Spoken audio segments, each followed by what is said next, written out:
Most folks think starting a homestead means buying new tools, new materials, new animals, new everything. But I'm about to show you the opposite. The biggest money-wasting mistakes happen when you buy new instead of thinking like the old-timers did. Stop spending money before you even break ground. Mistake number 1. Buying brand new tools when free ones are sitting in every barn, estate sale, and shed within 5 miles of you. A handsaw from 1950 works better than a powered one you'll charge every week. A hammer is a hammer. A shovel your grandfather used will dig just as deep.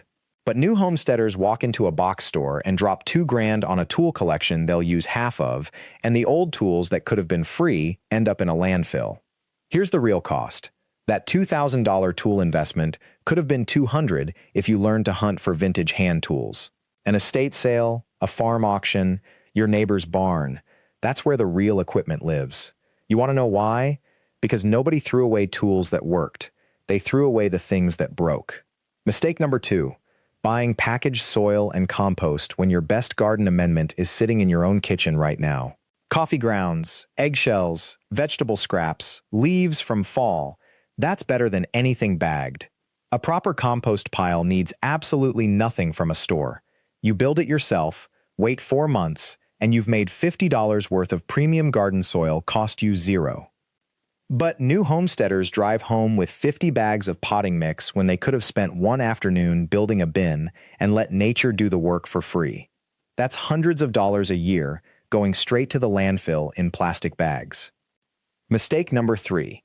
Buying pre-made raised beds for $400, $500, $600 when you have scrap lumber in the garage right now.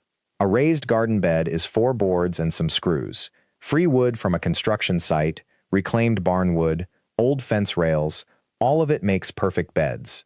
Cost you nothing. Build it in an afternoon with a drill you borrowed from a neighbor.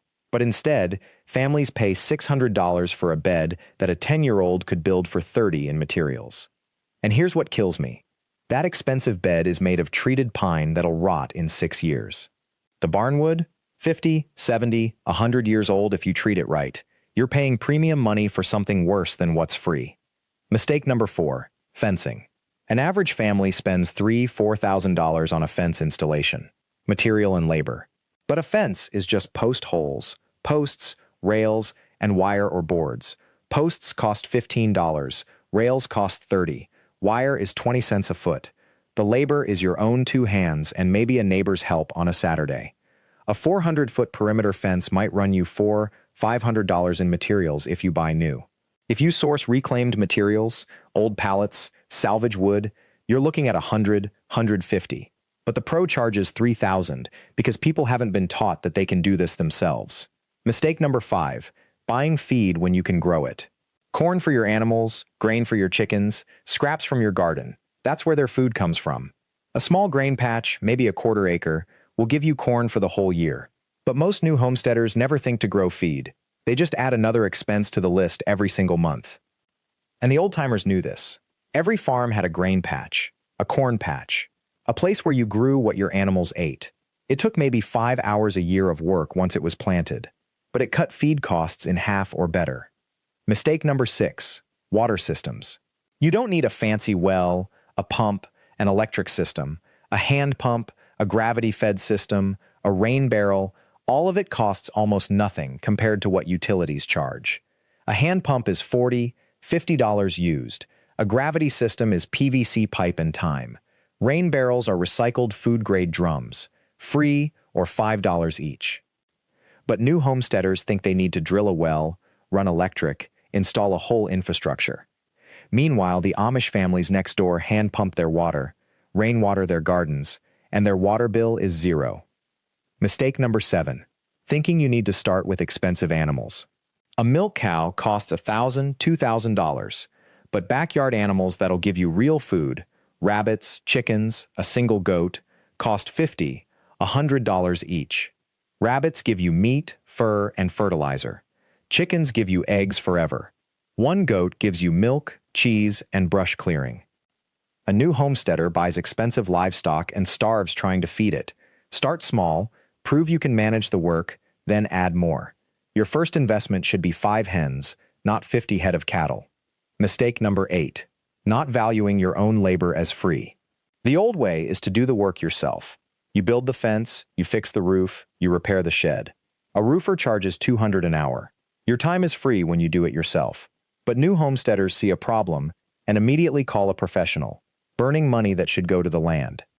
In the plain communities, you don't call someone, you do it. You learn to do it. Your kids watch and learn. That knowledge is wealth. That labor is free. That's how a homestead becomes self-reliant instead of a monthly money pit. Mistake number 9. Buying seeds instead of saving them. Every vegetable you grow makes seed for next year. You don't buy tomato seed every spring. You save it.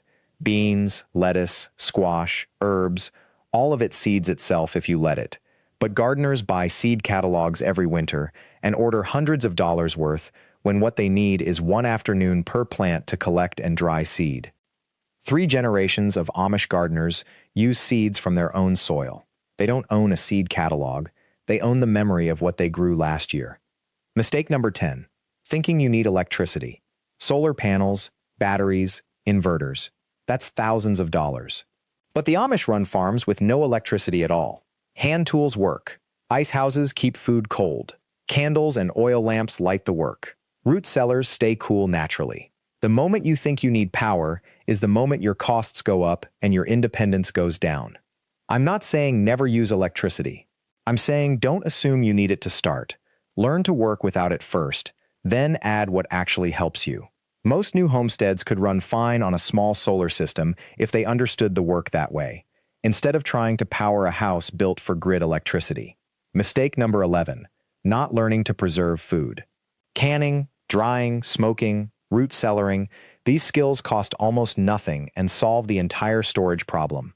But new homesteaders harvest a garden full of tomatoes and then watch them rot because they never learned to can, to dry, to preserve anything.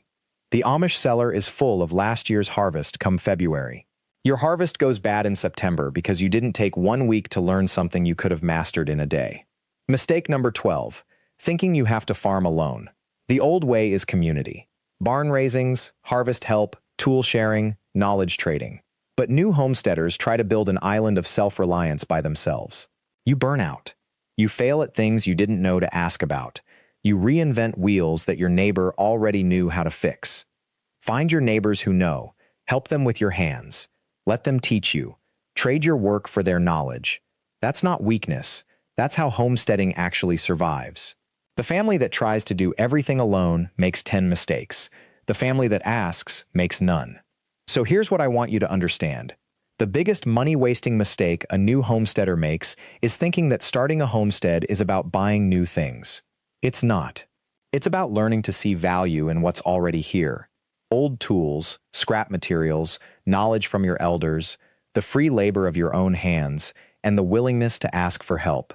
Stop spending money before you need to. Start working with what you have. Build skills before you build debt. That's the old way, and it still works.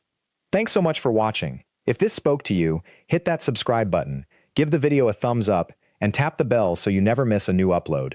We're here to show you how to build more with less, the way that actually lasts.